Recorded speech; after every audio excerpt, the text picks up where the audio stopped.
how can you unleash your natural creativity? If you're feeling that you're not as creative as you'd like to be, or you feel that you've lost touch with your natural creativity, then this episode is for you. Here we'll explore 5 ways that can support you to unleash your natural creativity. It is something that we all have. It's all natural for us to be highly creative, but sometimes we lose touch with this. Modern, hectic, busy world with so many to-do lists and so many things on our mind, we lose track and we lose this connection with our natural creativity. So let's dive straight in. Number 1, morning pages. This is a concept that I learned from Julia Cameron in her book, The Artist's Way. I absolutely love this book, and it really supported me when I was writing my own book, The Magic of Focus, supported me to keep on track, to stay creative, to be inspired, and to show up each and every day. So what are morning pages? Morning pages are 3 pages loosely written every single morning, handwritten, and you write down anything that's on your mind. And this helps in 2 ways. There are 2 ways in which the morning pages really support you to release this creativity.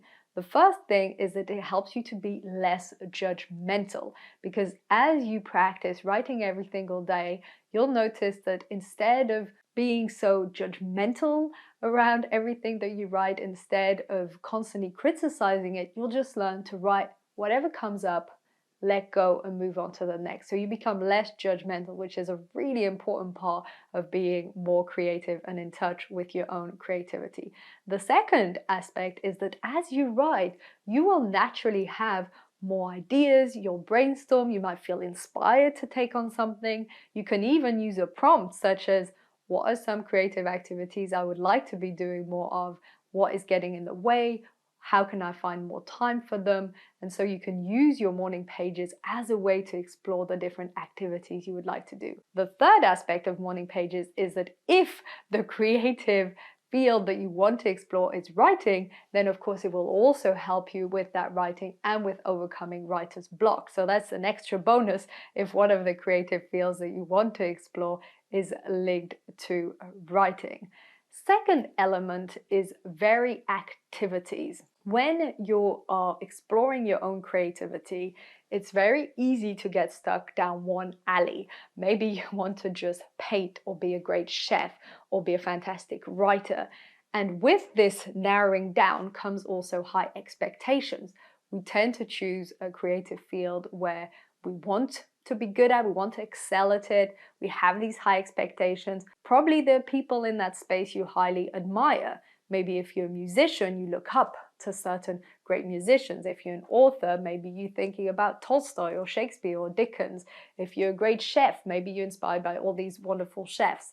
And by having these high expectations, though it can help you initially and make you feel inspired, it can also lead to comparisonitis, where you just compare yourself with them, makes you feel small, makes you feel not good enough, and it can lead to being blocked, feeling stuck in your own creativity, analysis paralysis, procrastination, and not moving forward or doing any creative activities. I know exactly what it feels like. I've had this in a lot of different creative fields, from music to writing, where I have compared myself with other geniuses in the field, and of course this is discouraging.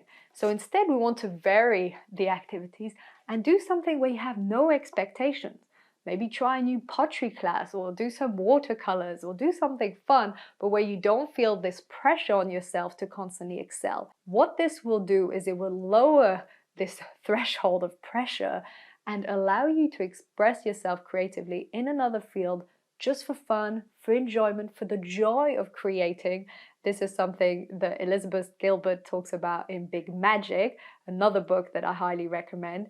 And she explains that creativity is for the process itself. It's not for those outcomes, it's not for that expectation. But because we live in this society where we have these high goals and standards and expectations, we always have this aim. This puts us under a lot of pressure, and we forget to play and enjoy.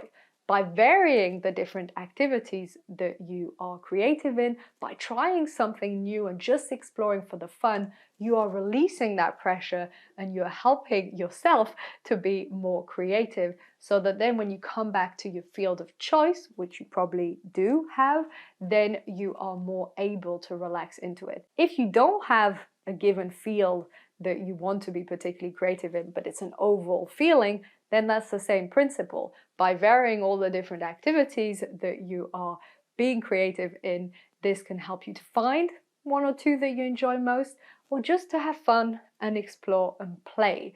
Remember, the creativity is this ability that we have to really open and connect with ourselves, with the universe, if you want to see it from a spiritual way, to connect different ideas and concepts. Being very creative can be everything from doing your vision board to doing some colors. It doesn't have to be an art. It doesn't have to be artistic. Creativity is simply connecting things together, which we all do all the time. If you want your creativity on top of this to be artistic creativity, then it comes from varying all the different things, seeing which ones you enjoy most, playing with them, taking some courses in photography or art or cooking, letting yourself be free within this creativity and not putting yourself under so much pressure. So we've looked at the morning pages and varying your activities. Then you can also go into nature, because when we're in nature, everything is so flowy, everything is so relaxed. If you're in nature on your own and without any information or technology, without consuming a podcast or an audiobook or different sources of information, though these are great in and of themselves, if you want to fully appreciate nature and use it to inspire yourself to be creative, what you'll notice is your natural creativity will come up again. I often think of it this way. Our creativity is like a big blue sky, and all the clouds come from information, projects, work overload, these situations in our life, overthinking, and all of this creates clouds, so we can't see that blue sky, we can't access it anymore. When you go into nature, it's not that nature makes you more creative, is it removes the clouds and liberates that space. So instead of getting caught up in all these gray clouds, as you're in nature, as you go for a nice walk or pause and reflect, the clouds gradually move away, and then the blue sky is revealed, and then suddenly you have an idea for a book, you want to write this post, you suddenly think of a great recipe. It doesn't matter what it is, but that natural creativity comes back because it's no longer being blocked by all of these clouds. So this is the analogy I like to think of, and being in nature is that calmness, it's being surrounded by all the different trees and birds and flowers, and all of these things are creative, they're life, because creativity is life, which is why all the people alive have this inner creativity.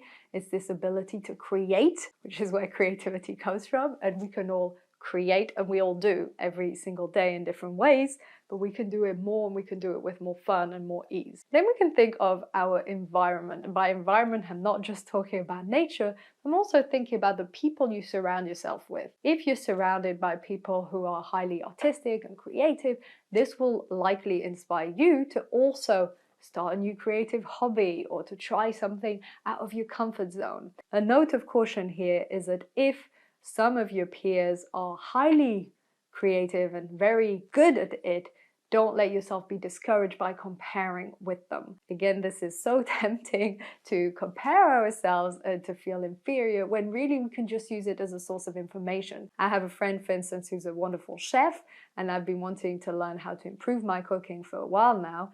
And so one day I invited him and we cooked together and I learned from him.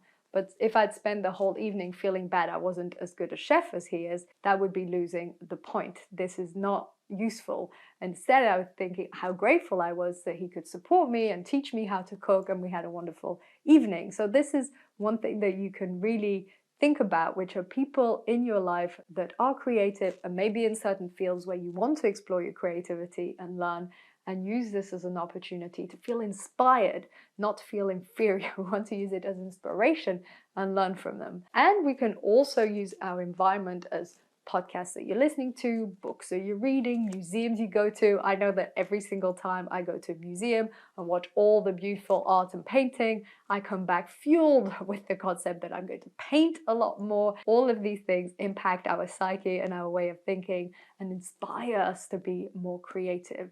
So embracing any opportunity that you have to explore fields of creativity and to inspire yourself from your environment, whether it's your peer group, your friends, or going to museums or reading certain books. All of these things naturally fuel our creativity. And last but not least, trust. If there's one huge block to our natural creativity, is that we don't trust. We don't trust ourselves, we don't trust the process, we don't trust that it's worth it.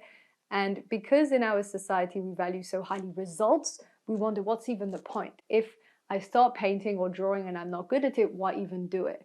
And we forget that the process and trusting in the process and doing it for its own enjoyment and for its own creation is the point.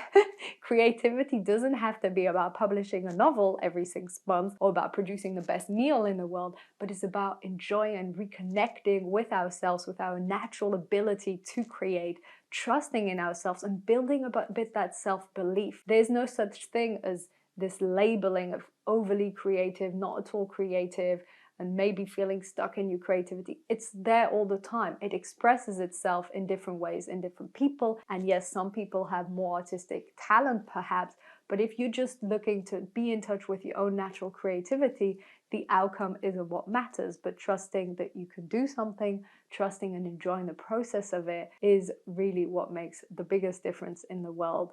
And it's what brings the most fulfillment also. Because when you're being too strict, too controlling, and you don't have also all that creative pleasure and joy in your life, this leads to less fulfillment. So thinking that the outcome isn't always the creative result, but it's also the enjoyment you get along the creative process. I made another episode where we talked about consumption versus creation, that we are currently living in a society where we consume a lot more than we create, and this leads to a lack of fulfillment. And if we shift this around, or at least balance it out, so we're consuming a bit, some books, some podcasts as inspiration, but then we're creating a lot, maybe some articles or some music or painting, this is what really leads to a fulfilling and joyful life. At least this is my perspective. So thank you so much for tuning in today. I hope this has been useful for you. Please let me know in the comments, what are you going to put in place? What action are you going to take? If even just one of them, whether it's morning pages or varying your activities or going into nature or creating this environment where you feel more inspired to be creative, or trusting and building this trust in yourself. All of these combined can really support you to unleash your natural creativity. Subscribe to the channel if you haven't done so already. Tell me in the comments, what are your main takeaways? And if you're listening to this on the podcast, it would mean the absolute world if you could leave a 5-star review. Each and every single review makes a huge difference to the show, so I can't thank you enough for that. Thank you so much for tuning in, and see you in the next episode.